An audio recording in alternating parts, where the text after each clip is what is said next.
Hello.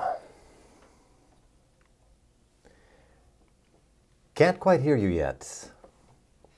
I can, and I don't like your tone. I don't like what I'm hearing.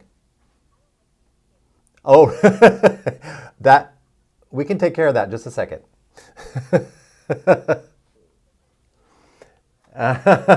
Oh, yes, they are. It won't be the first. There won't be the first cut. I'll tell you that.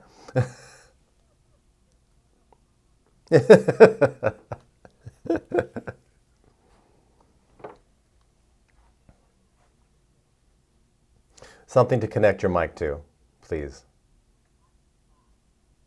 Okay. Uh, I. You mean good trouble, like John Lewis good trouble, or just trouble? John Lewis, a civil rights advocate? Civil rights advocate? Oh, Lord, the ignorance. Yeah. Oh God, you have a lot. You have a lot to learn. Okay, so we're losing a lot of this because we can't use this. Otherwise, we would use it if you had your mic on and going. So don't say anything else interesting.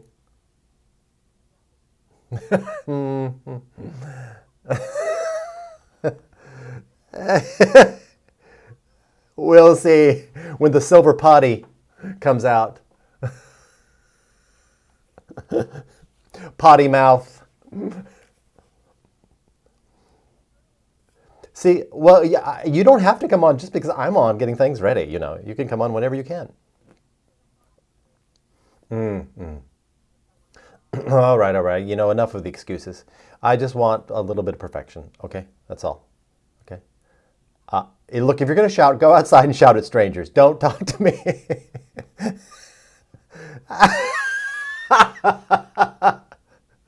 Oh, really?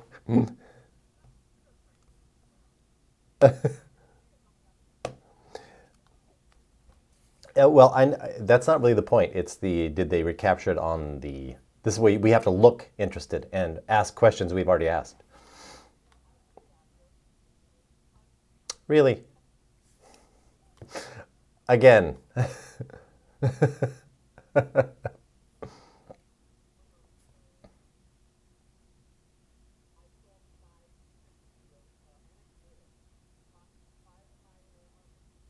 Oh, wow. How great. That's nice. That keeps the wolf from the door, maybe just a tiny bit. Yeah. I bought a $3 bottle of wine at Trader Joe's. Oh my God. Are you going to judge where my money's going to go? Do you want me to give you invoices for all the money I spend that you send me? Which did not come today, by the way. So you still think it's going to come? That's sweet. Wow. Wow. I knew I couldn't trust a Catholic priest. And here we are with the proof. And ladies and gentlemen, I'm recording. So let's put this in. Hold on. Can you hear me? I can hear you. No, but that's why, because it's not doing it. Can you hear me now? Oh, that's better. That's even better. Yeah. Well, that's because it's working now. All right. Yeah, And my now microphone is on. Let's not get the clickety clacks. Oh my God, technology. Why couldn't we Turning be you in a down. booth Turning in New you York down. City? Is there any way you can adjust your end, because it's just really, really live? I mean, it's really, really hot. I don't know how to do that. I'm on my microphone now. No, I know people So- have asked you to turn down your hotness, and you have no idea how to do that. I can't. you- God's gift, as you well know. This- I don't ask. I don't ask, and I don't make adjustments. I'm know? at full hotness all the time, so. And that is not my fault. Oh, that's not helpful. I'm trying to get to a place. Let's see. Let's put Santa on here. See, this is all being recorded. This is fun, right? Whatever. Yeah. So Shut totally up, fine. shut up. Can you see me? Yep. Is that good? Yep. Great. Do you want to do our little clippity claps? I don't know how Yep. to. I don't know how to adjust the out volume on this That's microphone. fine. I'm That's sorry. fine. You're gonna have to deal with it. All right. 1, 2, 3. We got it. Great. Okay, got it. Did you want to do it again? You did not seem sure about that. 1, 2. All right, perfect. Hello, Stephen. Hello. How are you? Good. It's nice to see you and to hear you. Nice to see you too, and to hear you both. Yeah, all the Yeah. above. All the above. Anyway. So, Nice, how did you so- become a Catholic priest? Yeah, no lead in at all. Like Really? two strangers on a bus. So anyway, oh, you're reading Stephen King? Anyway. One of the ways that we need to cover a question that Yeah, that please. Jason said we have not covered, Yes. which is when was the last time we saw each other? Yeah, okay. Okay, and then we can move in It's- from that into Yeah, that's perfect. Yeah, that's That's better. perfect. So, Let's Jay- do this in a real, go ahead, real natural way. Go ahead, I'm ready. Does it look like I have a halo with the light behind me? It does a little bit, doesn't it? A little bit. Yeah. I'm not saying it means anything. I'm just saying it does. Just saying. I leave it up. It's not for me to judge. Yeah, I only I mean- control the lighting. Yeah, that's all I can do. The rest is in God's hands. So, okay. The last time, so when was the last time that we saw each other? Honestly, for me, No, do you you know? have to ask me. You have to ask that question. Oh my God. Otherwise, I have Okay. to ask that question. So when was the last time we saw each other? Do you remember? Because I have a sense of it, but I don't know if I'm right. We did the play together in '94. Right. Then I left the fall of '95, Right. and it seems that did we see each other at some point when I was Yes, in? I have a memory of us seeing each other. I feel Was- like it, but it's confused in my mind, and I'm being very honest, with this guy that I got together with who was in the swimming, one of the local swimming team. I feel like when I think about the house that I saw you in, I feel like Alison Narver was there. Were you living with Alison Narver? Yeah. Well, I was, but I also could have. I also spent a lot of time at Allison's house when I'm in Seattle. Right. Still. Yeah. So Right. it could have been at Allison's house. Well, at her Yeah. mother's house. Yeah. But it was before you left, though. I don't think you had left yet. It Okay, wasn't so- because there was no context for us to speak about what was happening to you or what decisions you'd made. Yeah. Does that seem correct? What is your No, last I- meof us being together, actually physically being together? I can't remember. Just I mean, doesn't it's rate all for kind you, of a does it? blur. It's all kind of a blur of doing the show, and Yeah, of carrying, course. carrying on. Yeah. Right. And even that for me, honestly, and this is just true, and maybe it's true of everybody, my memory of events in the past is pretty selective. And like I have a sense of the show and I have memories of the show. Yeah. But like specific memories of the show, like I don't remember the last, like our party we had I don't remember closing night. I don't remember the show closing. I don't remember what we did or the last time you and I said like, call me. Well, to be fair, it's 27 years ago. So Oh my 26 God. years ago. So yeah. There are people in the world who have jobs, more important jobs than I have now, who were not born yet when we last saw each other. Yeah, Yeah. I love it. I It do freaks too. me out a little bit, but overall I love it. love it. I love I love it. having been around a while. And not because Yes. I have this wealth of wisdom, but just because You it's do, just though. layers of richness, Yeah, absolutely. Absolutely. And I love, like, when I was working at Seattle Cancer Care Alliance, with one exception, there was one guy who was about my age, a little bit younger maybe. But the people that I was working with were 23, 24, and I loved it. And I loved it. I'm hopefully, I'm trying to get together with Harley, hi Harley, and Anders, hi Anders, who are both, I think, 23, 24, who I went through as Seattle Cancer Care Alliance switched over to COVID and the seriousness of the event happened. They were people that I were working with, and it was to go through that with them was great, both for the wisdom that they had and for my, as you said, like having this wealth of experience or being around in a while. I felt like, oh, this is my turn to step up and lead. You know what I mean? Like my boss was at home more often. I was the lead, but also in an emotional way to say Yeah. like, okay, this is what, I don't know what's happening, but we have to find a way through it. And we have to keep our spirits up, and we have to be funny, and we have to, you know what I mean? All the things that I'm trying to bring to it still. It was great.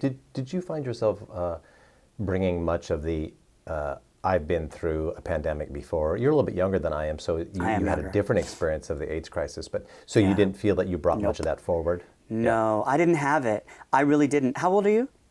I'm 58. 58. So I'm 50. But that is like a significant chunk. It is. Yeah. For that particular, well, it's a pandemic. That particular, what would you Epidemic. call it? Epidemic, Epidemic, yeah. yeah. I turned 20 in 1980, right? So I was coming in as it was happening, but I didn't have friends who were dying. Yeah. I was aware, safe sex, for me, safe sex has always been a thing. I came into my sexual being thinking that safe sex was the way to go. Like there were no other options for me because I wasn't a sexual being really before I got to college. Yeah. So I didn't have a sense of being through it. Yeah. So there was none of that. I've been through an No. epidemic before. Yeah. No, to some degree. I mean, as it went along, I'm sorry to interrupt you there, but as we went along, I was a part of ACT UP.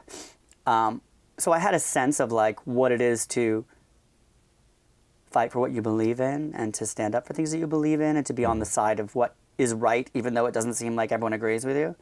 So I had some strength of that, and I pulled out my old ACT UP t-shirt, I think actually when Trump was elected, and sort of had that strength going already at that point. But I didn't have the sense of the pandemic, no. Yeah. Yeah.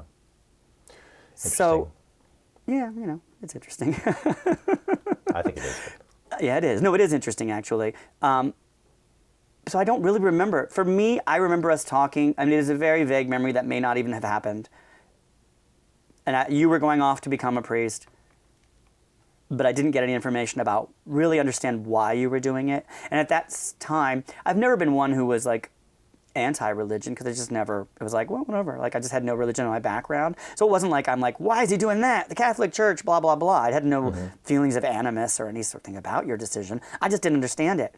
I really, actually, the thing that stuck with me most was like, the vow of celibacy, what is that? And why do you take that? Which isn't the most important question at all, but it is the obvious first question for a person like myself. So when you made that decision, what was the moment you made that decision? Was there a moment for you where you said, like, this is it, I'm going to do it? Yeah, and I remember that moment.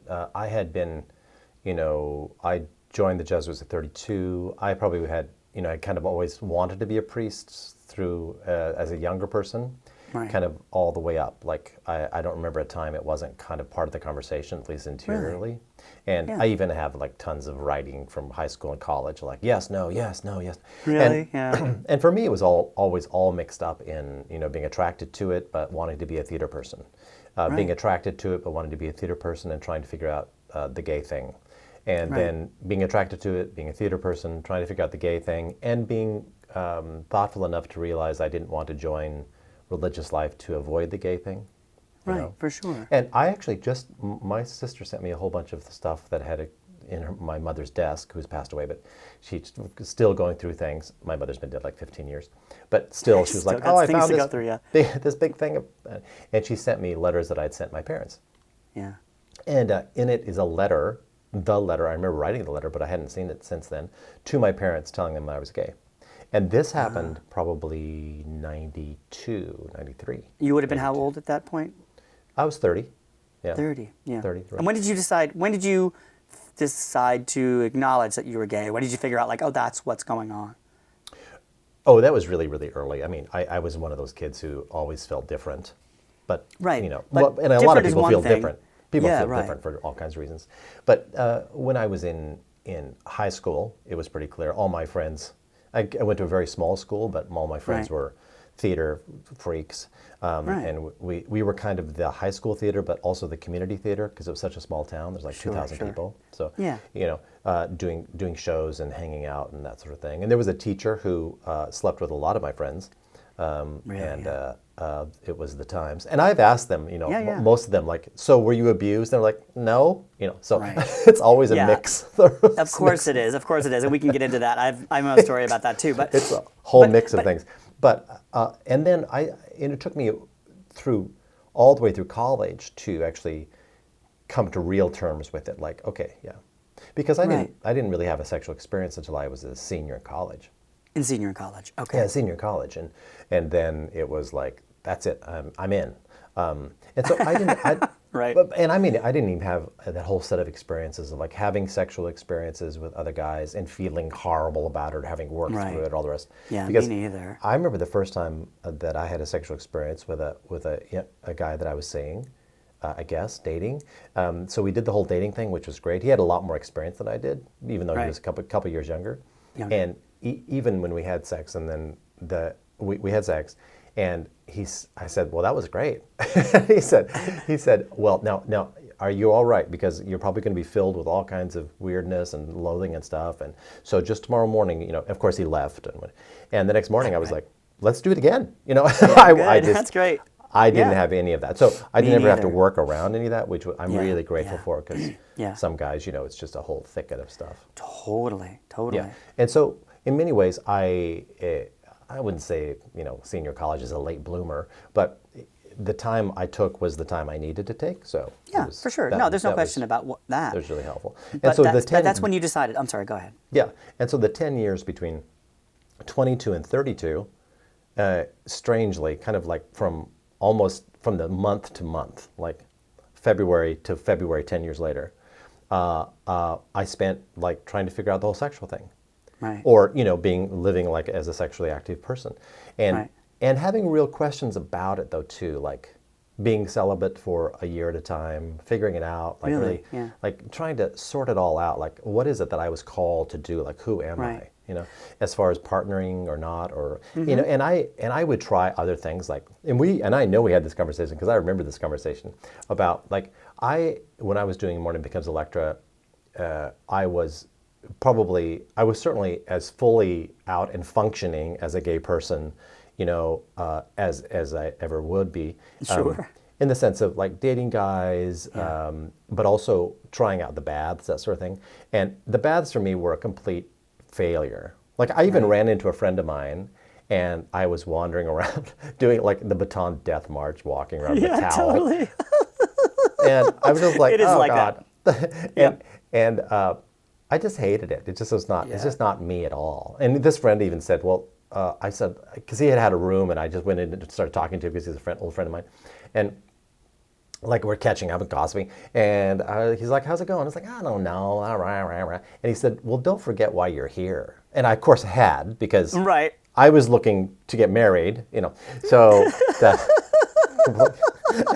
I was like, oh, forget it. Right. Don't look for marriage material there. It's not like Mr. yeah. Right. Yeah, hello? There I am in a towel trying to look well read. Totally. Like, nobody cares. Right. Godard. Ridiculous. Anybody? Anybody? Why is everyone so cheap looking? Well, it's a bath. Well, honey, Whatever. because that's right. No one's dressing So up. not for me. And so Right. I started. I continued to read better books about religious life, or the ones that spoke to me better, and through a series of reading, got kind of caught up in the romantic notion of becoming a priest, and Right. was excited about that, and so step by step tried to figure out what kind of priest. So that went kind of through in my own mind, like going through Yeah. vocation weekends that different groups had put on, and then eventually looked into the Jesuits. And as I know that I've told you before, but I don't think I've said clearly on this podcast, is that having men from the Jesuits come to see Morning Becomes Electra and enjoy it was a big step, because it was like, oh yeah, this is a place that I can be, Sure. which was a big thing. And then I great. stopped. I remember specifically the last time I had sex, with whom and how it went and all the rest. Yeah. And it was a very charged event, because I had been seeing this guy, and he lost a friend to AIDS like a month before we met again, or he had recently lost a friend to AIDS. And my first boyfriend passed away of AIDS in that same era, that same kind of month period, and though we hadn't been together, since I was 22.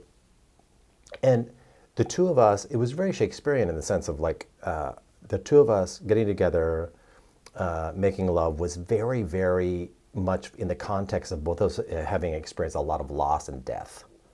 And so that kind of having sex as a reaffirmation that life is still a thing, and it's the thing. So it was super powerful, super powerful. And so, at the point I had told my parents I was gay. I'd kind of worked through that. I had a real experience I was running my own very small garden design firm. I was acting as much as I wanted to. I really enjoyed it. I had a great community.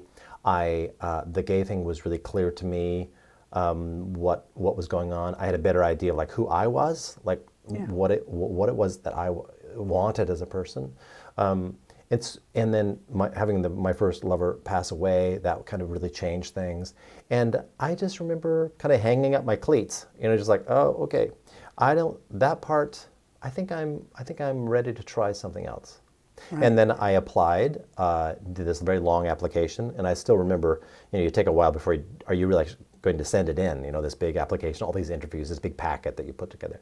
So I did that. I was living on Capitol Hill, and I still remember going out for a walk in the spring rain. It was coming down, and I'm like walking around Capitol Hill, kind of thinking, good Lord, what have I done? So, and of course, very dramatic, because why not milk it? I mean, Right, totally. Especially in the Seattle rain, like, oh God. a lot of self-centered bullshit, that sort of Totally. thing. Like you could say no. You don't have to. You didn't like suddenly yeah, like shackle you up and take you away because you sent an application in. Wrap it up. Prima donna. Nobody cares, honey. So much the case, right? Right? Yeah, yeah. Oh my Lord, yeah. Totally. So that's when I knew I wanted to try. I don't know that I knew that this was going to be exactly it, but when you join the priesthood, at least in almost all orders, I think, the first 2 years is very much testing it out, seeing what you think. That's good. That's Before I good. took first vows, so yeah. Right. Okay. So, what are the vows, specific vows that you take? Well, first of all, you live as though you're under vows when you enter the Jesuits. Okay. As in, it's 2 years of training and a whole bunch of things, and you should not have a boyfriend on the side. Well, no one does, Well, unless they're heading on the way, unless they're finding out it's not for them, which is like Sure. that's good information. Right. So the vows are, when you take them, are for the Jesuits. It's a little bit different for others. Is chastity, Okay. which is kind of wrapped into celibacy, but they're two different things, and then poverty and obedience. And those vows they're not about like an athletic event, like I made it, so I'm, no, they're just for Jesuits to make us more available to be sent. So without a family, with an ability to say yes to someone else's idea for my life, those are important pieces that help, and not to have real estate and your bank accounts. All those things allow me to be free to be sent to wherever I'm needed. So I could be sent to Right. Mozambique tomorrow. Right. I could be sent to So- the Bronx like I was a few years ago. And I'll be Right. sent to LA in August, so. And can you say no when they say that? Or can you say, nah, not for me? If they say, you're going to go to LA, like what's the conversation in something like that? Lots with of that particular conversation. decision? Right. Lots of conversation, because leadership wants guys to thrive and to do well in whatever the placement is. So, yeah. Right. So there's lots of Right. conversation, but there has to be a fundamental openness to the conversation, Right. because some guys are reluctant to share their gifts because they don't think they have any, or some guys don't know they have gifts at all. Some guys get scared, and some guys get comfortable. So, all those things, that Yep. would be the case. Yeah. Obedience. Let's talk about obedience and what that means in That- context of that or anything really. Well, In the vow. that is right there. Obedience is being sent, or what are you going to do? What are you going to study? What's going to happen with your life? That Right. you cede that over to your superior, who we understand stands in the place of Christ, right? Right. Because Christ sends us into the work. So, Right. and that reveals itself all the time, because mostly guys have trouble with obedience, and which Right. means having someone else decide your life rather than me. Right. Right. And that's hard. And it's obedience of the three is probably the hardest. And so I guess that gets back to the question of there's a discussion, let's just say, we'll not talk specifically about LA, because I don't want to talk about your specific experience there, but like there's a discussion around what they're thinking is the right thing for you or what they want you to do next. Mm-hmm. But at a certain point, you're going to go, right? I mean, they can say that. I mean, that's the vow you're saying, like, even if you say, they can say that's what you're going to be doing next. They can, yes. And they can say, this is actually what we need you to do. This is what we need from you now. Right. And then your work is to internally get to a place of freedom around that. Even if you think it's kind of a bad idea, or if you don't know. Because if you don't, then you really need to take a long look at, like, why are you in the Jesuits? Why? Right. Well, why? What if you don't want to be available and to give yourself enthusiastically to this bigger project? Because all of it's about, how do you give yourself to a project that's bigger than you? How do you do that? And that's a Right. struggle for all of us, whether it's a relationship or marriage or a country or a political party or a church, or in this case, a life with Christ and a life within the Jesuits. Like, do you want to be some part of something bigger than yourself or not? Right. It seems like, in my understanding, as I'm starting to go to church now and talking with the pastor of the church that's near me, this idea of a thing that is larger than you, and the idea that if God has a purpose, it's not for you to know specifically what it is, or it's unknowable sometimes, and you just sort of give yourself up to. You know what I'm saying? That just is like, you are part of. You choose to give up to this. That things are unknowable, and that you have to trust that there's a plan, and you give yourself up to it. And I suppose it relates, if you think if God is like the ultimate one, and you sort of go like, well, I'll never know. But then you have a superior in the Jesuits who is a human, who is potentially fallible, but you still have to go, well, I'm going to have to run with it. Mm-hmm. You know what I mean? And we'll see how it goes, because what we're kind of bumping up against here in this conversation is the mystical piece of religious experience. Right. The mystical, which would be the spirit, or the numinous, or the unknowable. There's lots of ways that it can be. There's this huge tradition within Christianity, but within all religions, of the unknowability of God. Right. Because the knowability of God, this is a classic Western understanding, and we won't go here. We won't stay here very long. Yeah. But okay.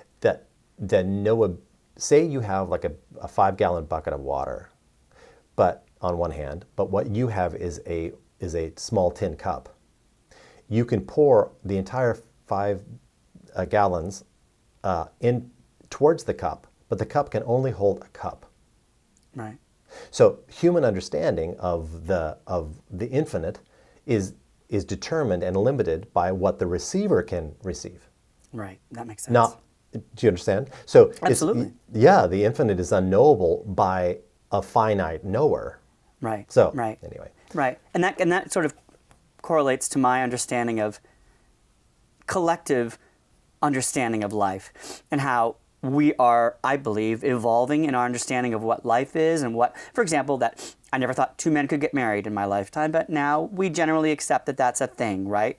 And that is an expansion of a collective understanding of what life is, right? So the cup has gotten a little bit bigger, and I think the cup gets a little bit bigger. I have the hope that the cup keeps getting bigger. And I think, like, there are things that I don't know. I'm hurting people in ways I don't yet understand. Let's just say that. Or there helping. are people, or helping, of course. But I'm talking about, like, in the way that maybe trans rights and things are things that maybe I wasn't even considering at a certain point, and I may have been misgendering people in a way that now I understand, okay, that's something I need to consider. And in what ways are there people who are going through things I cannot even conceive yet because I don't have an understanding of them? But as we move forward as a collective unit, I think not with everybody, and it's a slow process, but that cup is getting bigger and bigger. Our ability to retain. And you can see that with violence and with attitudes toward the other, and how the other is understood. Right. Because, right. I mean, if you want to go back 1,000 years, or 150, or 100, right. or you 50, don't have to go very far. You'll find that we're human and they aren't. So you can do whatever you like to them. I mean, that's a classic piece, right? Of course. And it still haunts us in parts, but not to the degree it was. Right. And this is a big strand in vegetarianism too. Like, okay, so how are you going to feel 100 years from now when we have a better idea of what animals actually think and feel? Yeah, right. Anybody? Right. It got awful quiet out there, except some crickets, and they now have an opinion. Right. Jiminy, please step up to the mic. Yeah. Do you know how irritating it is as a cricket? That, I mean, they say no one's saying anything, and the cricket is obviously saying something. You just weren't listening. Anybody? Like, why are we a byword for no one having something to say? It's me. I'm saying something. So I've been here at this tiny microphone all these years. Exactly. Well, no one's here. What do you mean no one's here?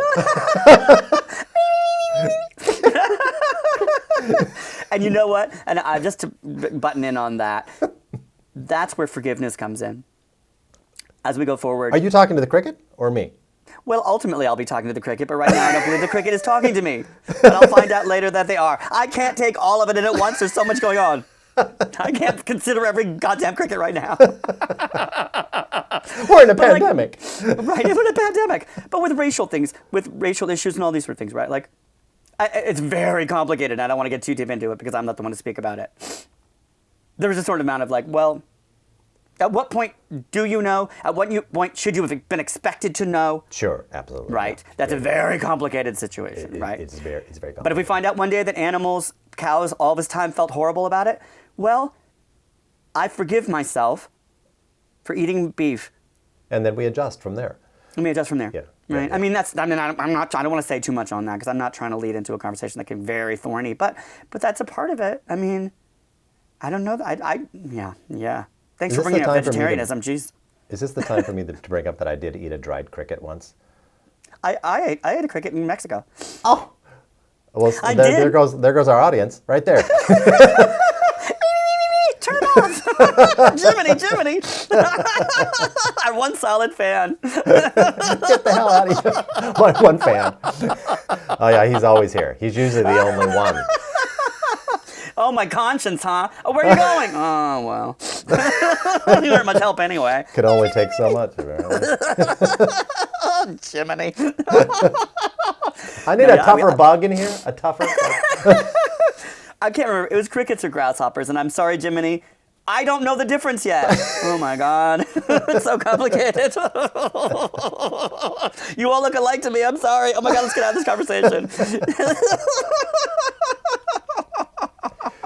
So that's how I navigated the celibacy thing, which, like I said, the celibacy thing is just a promise not to get married. Just not to get, well, but is not to get married, but not to have sex? Well, they're two different things. Celibacy They are two different things. Celibacy is a practical disciplinary matter, and I don't mean discipline like hit you with a stick, but as in just like in the church, you can barely afford, a congregation can barely afford to pay for a priest. How are they going to support a family? Right. Number one. Number two, a priest's work can be, 80, 90 hours a week. How are you going to have any time for a family? Right. I mean, these are practical concerns. They have nothing to do with like, oh, I'm a better person because I don't have sex. You're a bad person because you have sex. And they get all mixed up. It all gets mixed up in the sense of people begin to value the wrong thing, the right things for the wrong reasons. Like, no, I mean, I'm celibate because I live in community with other guys, and we have to have that's a disciplinary matter of like, it just makes it cleaner if people aren't, hooking up or hooked up or have a family. Right. And then then there's another layer of like, I'm celibate, I'm without a family, like Jesus was. Right. So, which is also, that's but that's a different thing. Right. And it seems like it makes your concerns, your earthly concerns, I mean, they're not really more limited than anybody else's, but at least in a person-to-person sense, your earthly concerns are more available to other people. Yeah. They have the opportunity to be more available. Right, obviously. It's it's just like when people have kids, they have the opportunity to be cracked open for the other, but not all parents take that opportunity. And not all married people take that opportunity to pour themselves out for the other person. We all have these opportunities all the time. And, right, that's true. And sometimes we're up to it, sometimes we're not. Yeah. Yeah, that makes sense. Back to the forgiveness part. Yeah. I think that buttons that subject. Because I was going to ask you about whether, do you think of yourself, I am a very sexual person. That's just true, right? I have been good throughout COVID and have not, and well, less so now. Coming off of meth has really, my sex drive is pretty limited at this point. But up to this point, sex, and we're just talking about sex here, not all the other things that are involved in chastity. And in celibacy. Sex has been a way. I'm just a sexual person. I think you know that from when we were doing the show together. I have that sexualized personality. It's how I deal with stress and how I don't know. So I think that I have that energy, right? Do you feel, before you became a priest, that energy was that important to you? Yeah, yeah. I mean, the whole sex thing has always been very important to me, and I feel like a normal, whatever that is, a normal person in that regard. And so sometimes the sexual stuff is, you're like, this really is horrible. I just really want to have sex with somebody. And sometimes that somebody has a name, and I know them. Like, oh, I want to have sex with him. So I'm right sometimes here. it's a sense of longing and a sense of Yeah. sacrifice, right? It's Right. like, okay. But then also sometimes celibacy really fits me like a glove of like, no, this is actually who I am. This really works. This totally Yeah. works. Totally works. Yeah. And I bet can people see- feel like that when they're married too. Yeah, for sure. After a Sometimes while, people are like, right? oh, this is exactly it. And then sometimes it's not at all. And then, Right. you have to, well, I have to defer back to a sense of, no, this is the commitment I made. And you didn't ask, but I've been in this business for 25 years, and I've not been one of those people that struggled in the sense of, it's been sometimes very much a sacrifice, but I haven't been like in and out of relationships. I haven't been having sex on the side. That's just not who I Yeah, am. right. But that's the kind of family I have too. I mean, maybe my family, maybe I'll learn years later, my family's been fooling around with everybody all the time, but. Maybe, but my family's just very committed to their commitments. They're just Right. that's the examples we were given. Those the expectations Right. there. And so Right. Do you, and you're going to have to answer this question, your sexual thoughts, do you masturbate? yeah, like a normal do. person. Well, I don't Sometimes know. like an abnormal person, but yeah. What would that? Use your left hand, but you're right-handed. That's what I do. Sock monkey, get in here. This pillow with somebody's face on it. Is what, My pillow. I wouldn't. Oh, okay. Oh, Put the pillow down. don't turn your back on the pillow. I'll tell you what. It is very vindictive. Vindictive. Does not forgive easily. Does not forget ever.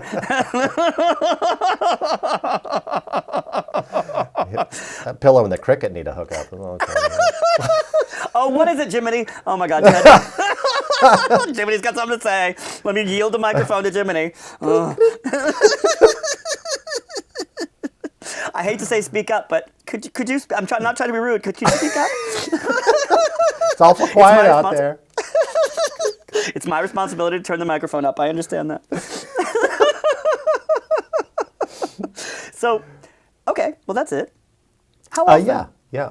Oh, one of the things that, and again, you didn't ask, but one of the things that's been I'm a horrible interviewer.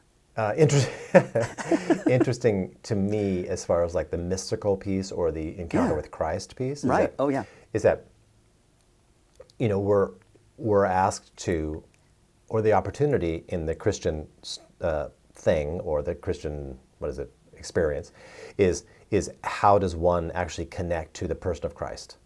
Sure. Sure. And sometimes that can be in a very mystical sense or an imaginative sense or all kinds of things. And as I mentioned, I'm a Jesuit, so Society of Jesus, so it's a very Christocentric sort of thing. Right. And He's so, your main guy. yeah, he's my main guy. He's my main guy. And I remember clearly being able to kind of work through. Jesus does not have to be my buddy. Does not have to be my best friend. He can be my smoking hot boyfriend. Really? And I was invited by spiritual direction or people who were like, oh yeah, well, I think you should check that out. Like, well, what is that experience? And so I went through probably a 6-month experience of like my prayer being very, very sexual with Jesus. Huh. Yeah. With the person of Jesus. And that was fine. And then I had a dream that really changed everything to much more, it was this dream where I was on like kind of a motorcycle thing, and I was behind a guy, and I had my arm around him, right?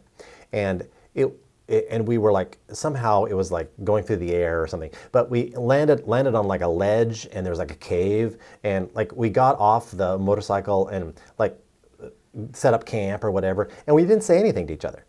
Right. And it was this real experience of like knowing each other really, really well and knowing exactly who we were to each other, but we're doing other stuff. But we had this Sure. solid feeling. And I was Intimacy. like, wow. It was a real change of, let's get it on, Jesus. It was much too of like, no, we're doing this thing together and we know who we are to each other, and that's solid. That's It was a wonderful. big- Was the big thing. cave? I'm imagining it taking place in Jerusalem or in somewhere that the caves aren't like red rock. No, it was in No. Yosemite Just, or just a big cave somewhere. some cave somewhere. Big dry cave. I don't know what we were doing. But Those are the sands of. It was really powerful. It was really No, powerful. that kind of totally. I had a dream like that about Jeff Goldblum, where we were just, and I had never had, and it wasn't a sexual dream. I was just like, not to, I do feel strongly about Jeff Goldblum. I think he's great, but the sense of like, we were just together, and there was this intimacy, and it was sexy, but it wasn't sexual, but it was just like. Yeah. He knew me very deeply, and things were happening, and I was like, "Hey, Jeff Goldblum, what's up?" And it felt great. I woke up in the morning, I was like, "Oh my God, I'd always respected Jeff Goldblum, and now I feel very strongly about him." But it was that dream that helped sort of shift it. I was like, "Huh, wow, Jeff Goldblum, right?" You wake up, you just feel like, "Wow, that was very intimate," So yes, very much a Jeff Goldblum experience. I would say there's connection between Jeff Goldblum and Jesus. We can talk about it another time. I think he's amazing. I think he is on another level. Jeff Goldblum, obviously Jesus is. That's been proven. But I think Jeff Goldblum is also living in this world on a different level. When you watch him in interviews, he just seems to be like sitting back, just delighted by life. Mm-hmm. You know what I mean? He just is Kind of like, Russell Brand without the kind of crazy edge. Right. Russell Brand will be that in like 10 years when he chills about the whole drug thing. Because Jeff Goldblum, he's had a long life, right? And now he's just kind of like, yes, of course, let's try that. Oh my God, look at that delightful egg. He's just like, he just seems so great. He loves it.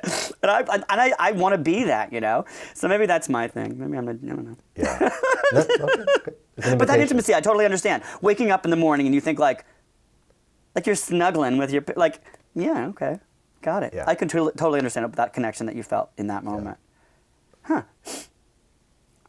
How much do you want to dig into that? I really do want to dig into this, like, sexual relationship with Jesus. Well, it kind before of that.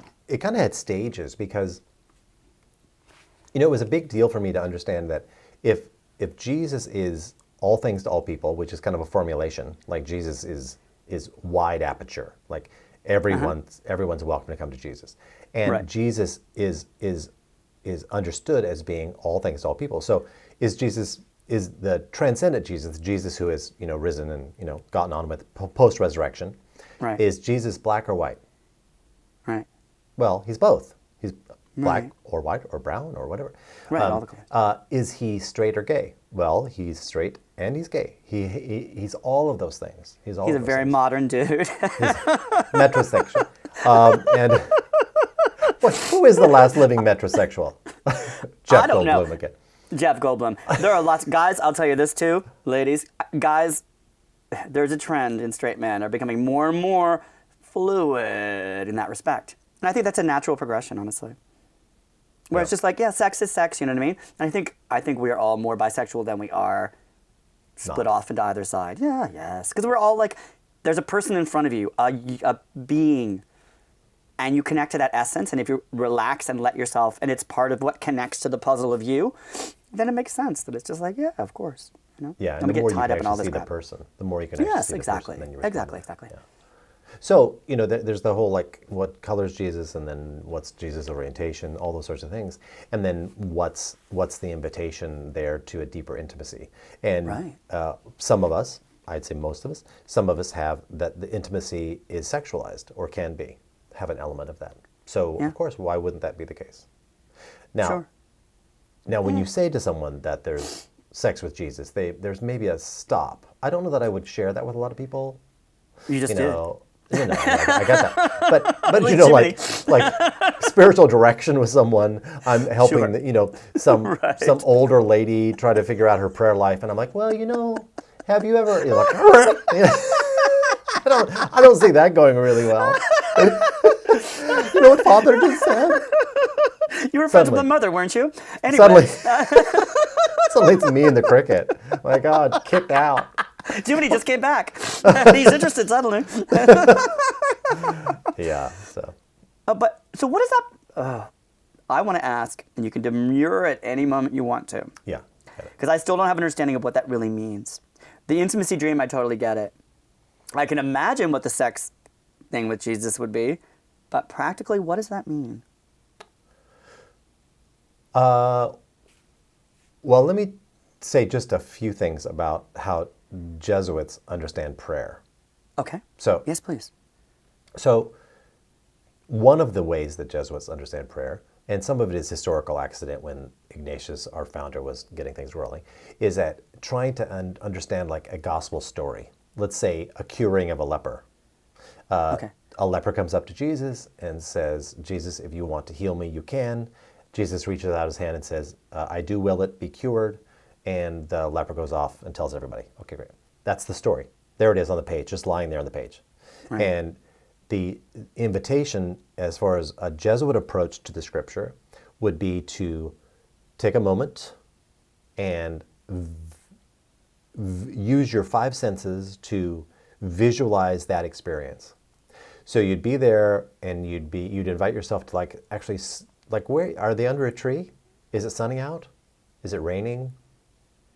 Okay, so do you want to be one of the characters? Do you want to be the leper? Like, what if your hand was all messed up and you had this leprosy and you had a bell around your neck or whatever, any kind of clothing you want, like it could be Bible clothing or whatever, and you come up there and then you look at Jesus. Is Jesus looking at you? If so, is he looking at you with like disgust or love or affection and that sort of thing? So you look.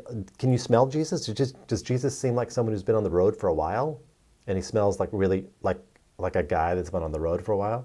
On his motorcycle? Is that fine? Exactly. Is that fine? What does that do? Or do you find that sexy or whatever? Right. And then what is Jesus' voice like? Is it deep? Is it squeaky? Is it not? Is it what? If that's the approach to the stories, then you can begin to have a really fleshed out understanding in a mystical sense, a spiritualized sense of the person of Jesus. Now, you can say, well, you're just making all that up. Fine. But, okay, so who gave you the tools to make things up? God. So why don't you use them in that way? So, Right.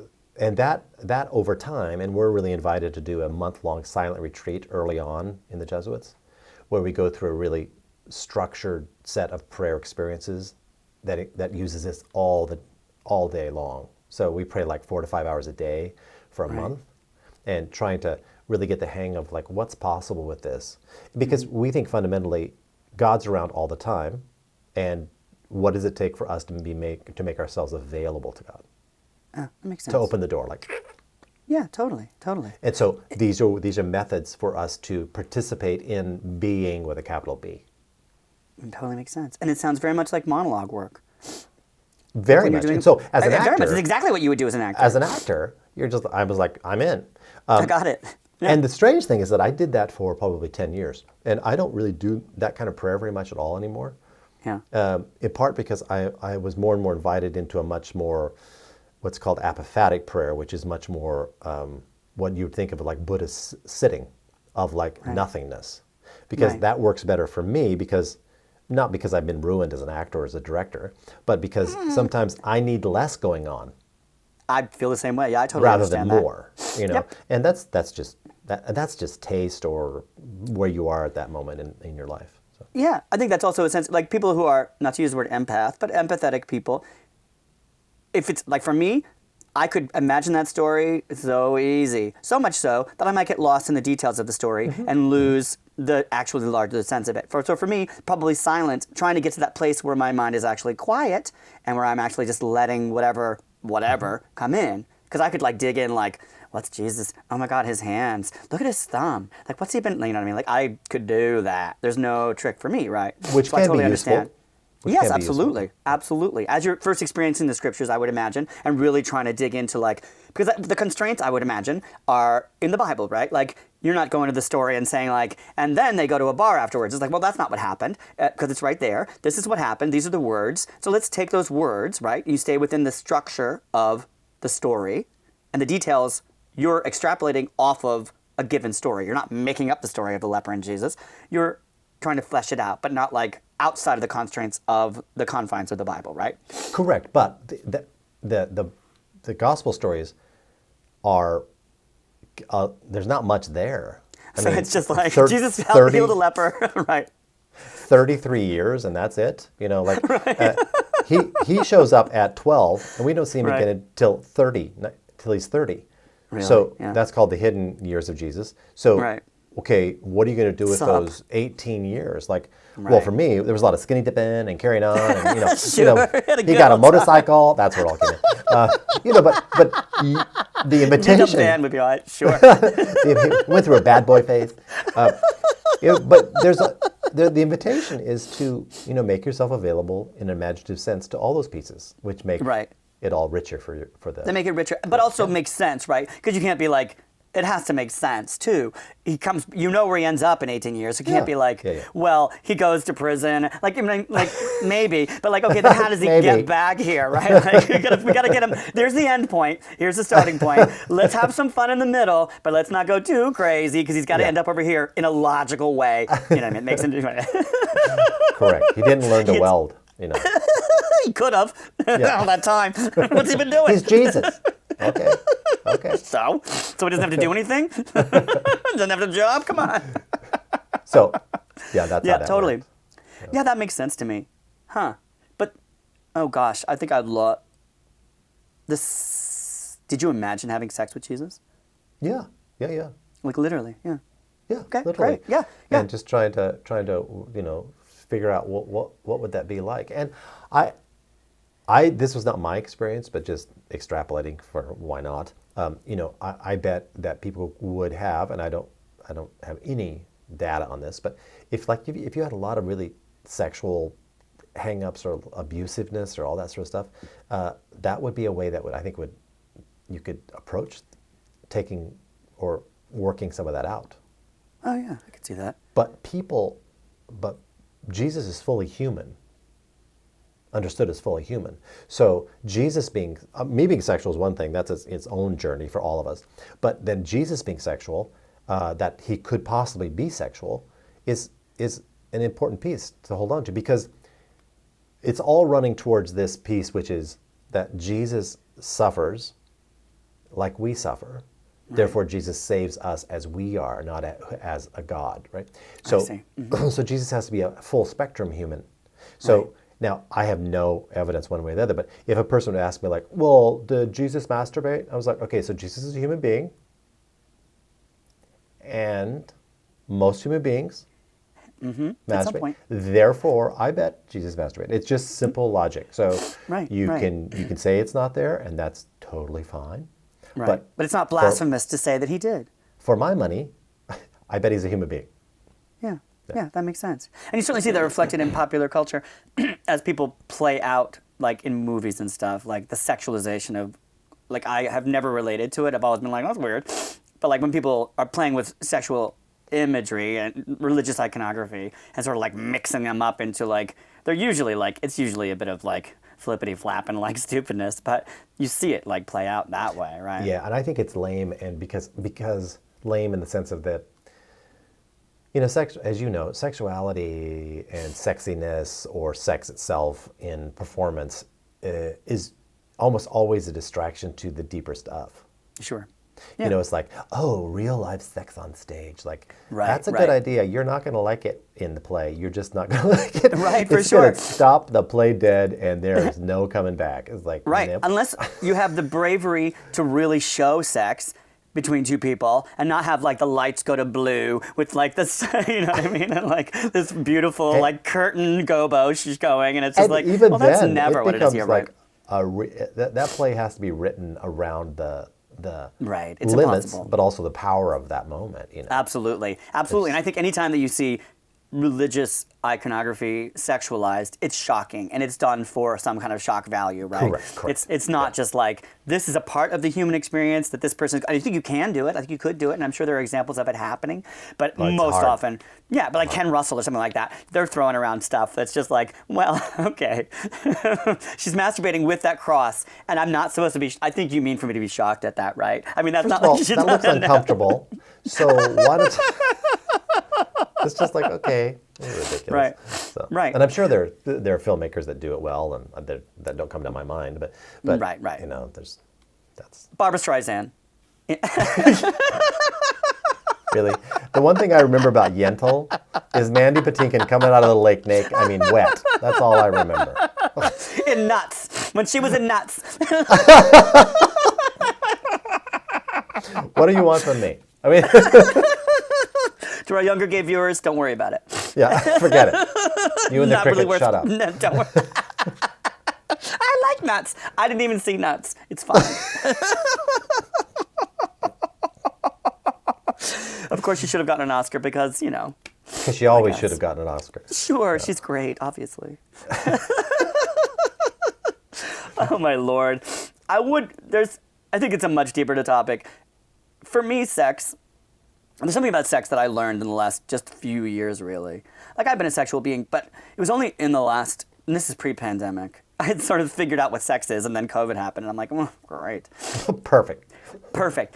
But the potential, one of the potential things for sex, and the power, one of the things that can be very powerful about it, is the way that it can, when you're with another person that you really trust, and you can really release into the moment, you can transcend yourself and get to a deeper, get in touch with the animal self, whatever that means. I know what it means to me. Where you're beyond logic and reason. It becomes a mystical thing. It can become a mystical thing. Where you're in communion with a person and you're getting in touch with that animal side of yourself. And I don't mean in a Derogatory pejorative. manner. Derogatory manner. What's pejorative? I don't mean pejorative. Or pejorative. Derogatory. Or pejorative, Yeah. right? Would that be right? I don't mean it that way. I mean animal sense in the most pure sense of like who we are, which are animals, trying to pretend like we're not animals. And through sex, we can get in touch with that, like just connecting to somebody, if you really trust them and really release. It doesn't happen very often. I'd never experienced it until just a few years ago. And then I was like, oh, that's different. Yeah. And, And then- religions know that. And it's deeply Right. within Christianity and Judaism, certainly. Right. And there's great power in that. And that's something that I think COVID, like, to be able to give into somebody a trust in that deep trust. And the things that people are doing, S&M and all these things that can be very dangerous, but like can get there if everybody's like on board. That connection and release of yourself and release of your own self-interest into somebody else.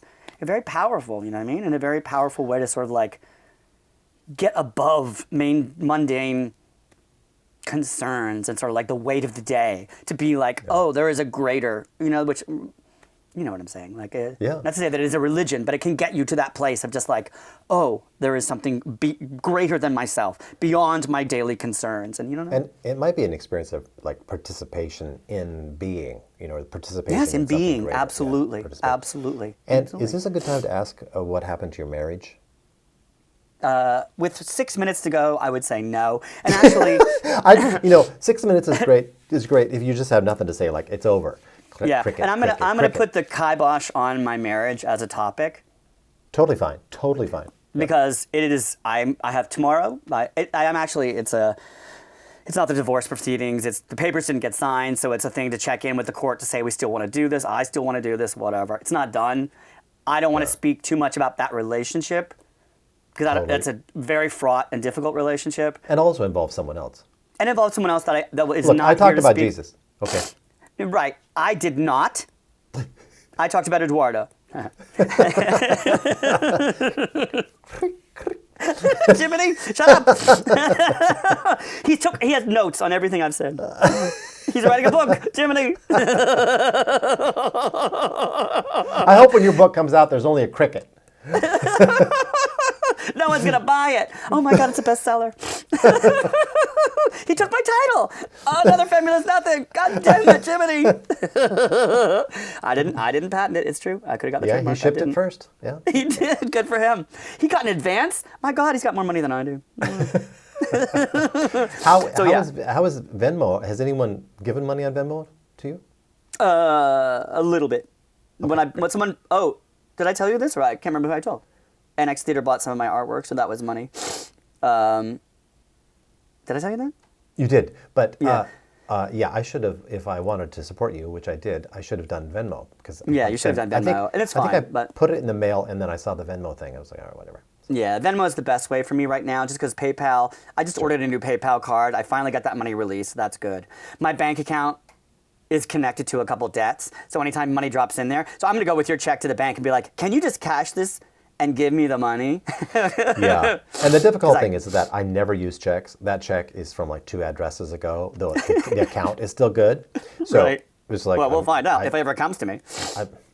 well, whoever has it now, I hope they're cashing it with good luck to them. Because they're going to have to fake the sender and the receiver. Oh my God, it did not come in the mail today. I looked in the mail today. Nothing. Right. Right. Well, I use the same address that I used to send you the Yeah, no, it's the right address, and I've actually gotten some mail from my bank telling me that I'm overdrawn. Great, so that does arrive. So they're delivering mail to me here. It just takes its time because I understand COVID. The mail system is not. It's not what it was currently. yeah, and you're starving to death or not? You're okay. No, you I'm have not your starving brown to death. gravy. Plenty of brown I gravy. got my brown gravy. Actually, I went to the food bank yesterday and got three bags of food from the food bank. How was the food they bank were- experience? A lot of people? It was great. It was super great. No, it wasn't that bad, and it was actually better. I had been there before, once, during hard times, and it was before COVID. So you had to go in and you waited and you had your number, and it was just an unpleasant experience. I mean, I think there's a certain point where you just become so, and I'm almost there where I'm humbled to the place where it's not like going there. It was slightly difficult for me, but once I decided to go, it was okay. But I had a moment of like, I'm going to the food bank, and I was like, oh, it's okay. That's It's what they're okay. for. That's what they're for. And people of all walks of life and all, you know what I mean? It happens. It's fine. And I went, and they were, now with COVID, they have drive-through or walk-through, and you go, and there was no line. I said, what do I do? She goes, follow me. And so she walked me, and like, the National Guard's over there. I was like, hello, National Guard. And then these two handsome National Guard guys were like, How will I fit one of those in the bag? Was it totally, any of that absolutely. kind of stuff? Oh my God, no, I did not. I have a bit of class. You weren't there yet. Oh God, Hey, here she honey. comes. Here she comes. Here she comes. Look busy. Go to the back. Go to the back. Oh my God, she's coming to get more food? How many? Oh, no. How many? Don't Every stand next to day. the cucumbers. That didn't go well last time. Shorter and shorter shorts coming to pick up. Here to get some milk, some dairy. Oh my God. Sure. This is not a pickup. The same pair of shorts. They're just cut. Just Got loose. shorter and shorter. It didn't work. You know what? We're going to try it a little bit shorter and see if that doesn't win it over. Hi, guys. I wondered if you had any butter. Just butter today. It's not a grocery store first, sir. And Just one stick. Just one stick of butter. thank you, honey. So did they have good? Oh God. Did they have good stuff? They did. It was great. It was great. There was super, of course. I mean, I don't know anywhere that it wouldn't be like this, but in Seattle, I mean, couldn't have been nicer, couldn't have been, you know what I mean, more gracious, more Yeah. welcoming, more not like, oh, here's your free food, poor person. You know, like, I don't know what it would be like, but like, Pauper. there was no, that's right, pauper. Here's a ladle, tin bowl. I thought there'd be a ladle. Do you have any more broth? Any broth at all? Excuse me, sir. Is this the pauper's entrance? I'll have some of the mush and the broth, please. Thank you, my good man. Can I have some more? More? No, they were like, wonderful. The National Guard is there. They were super handsome. I will say that. Oh, they were so thick. And they're like, how many are you getting? One person? And do you need dairy? Yes, and whatever. And your bags are over on station number 3. They packed it all up for me. Nice. I mean, before in the old days, you could go in and really make some choices. So if you wanted cinnamon buns, you could get them. I didn't get to choose cinnamon buns. I got what I Yeah. got. I But work the in a food choices were bank. great. I work in a food bank here. Yeah, it's the same kind of adjustments, where you just sort of like you pack it up for people. Yeah, it's so much of an adjustment that I don't work there anymore. So You got fired? No. Well, fired. What's fired? I mean, I walked away before those bitches. No. Shorter and shorter shorts every day. Well, then the cold caught up with me, really. Am I standing out here for a reason? I don't know. Are you? That's a great question for you. Please move it along and figure it out. Yeah, so it Nice, was a well, wonderful glad you- experience, actually. I mean, yeah, I was. I have no complaints about it. It was great. I got all that I needed, more in some ways, because they gave me produce and stuff, and I'm like, I don't know what to do with this eggplant, but I guess I'll figure it out. Yeah. Can you cook? Well, can I? Sure. Anybody can cook. Do I know how to? No. No, I don't. No, I don't. I've relied upon the kindness of strangers or people that I lived with. Eduardo was great when I was in Mexico City. He would just be, he would cook. You know what I mean? I try, and if I apply that's not good myself, enough. I could do That's not good better. enough. But like people, like me with cooking and washing dishes, it's always like, well, you tried. I'm like, yeah, I really did try. And then they wash the dish again. You know, I'm doing my best. It's a little greasy. I'm sorry. I blame the soap. You know, if it had All right, been more well, grease cutting, we could have done it. To stick to the performing. Yeah, we all have our gifts, and so let's wrap this up, shall we? Let's button it on that. Yeah. Yeah. Woo! And Do we have I any spoke- sense of where Jason is as far as like when's this thing gonna launch? I mean, do we have any sense of it? Well, he's caught up listening, and then he'll have these two, and I think we should stop it now because Yeah, I think so, he too. has taken gone through There's a and lot of stuff. sorted all kinds of cuts into God love him. buckets. you Yeah. know, and then trying to figure out like, well, how to tell the story and what are we telling? Right. Stephen being stupid. We have a total of 4 minutes of using the material out of 8 sessions. I also spoke to our composer and harassed him, Yes. and so that'll Yeah. be coming as well. So Great. Because for me, I mean, like, obviously, it happens when it happens. And also, obviously, the sooner it happens, the better for me. As far as, Right. like, trying to, like, you know what I mean? Yeah, Use it to let's do get it. me some kind of, like, next step. So, Good. but, you know, just as that develops, let me know. And I think you're right. This is a good place to stop it. Jason's got enough material to work with. He can decide if there's, I think we've covered, we can keep chatting about shit, right? But, like, excellent. we've covered a lot of important stuff, I think, for us. Love it. So let's take a break, and Yeah. I look forward to talking to you the next time. Yeah, absolutely. And feel free to like send me little messages because I'll miss our little I'll do it. messages. So please do. I will. Okay? Because All I'm right. lonely. So bye-bye. Talk to Bye. you. Bye. Okay.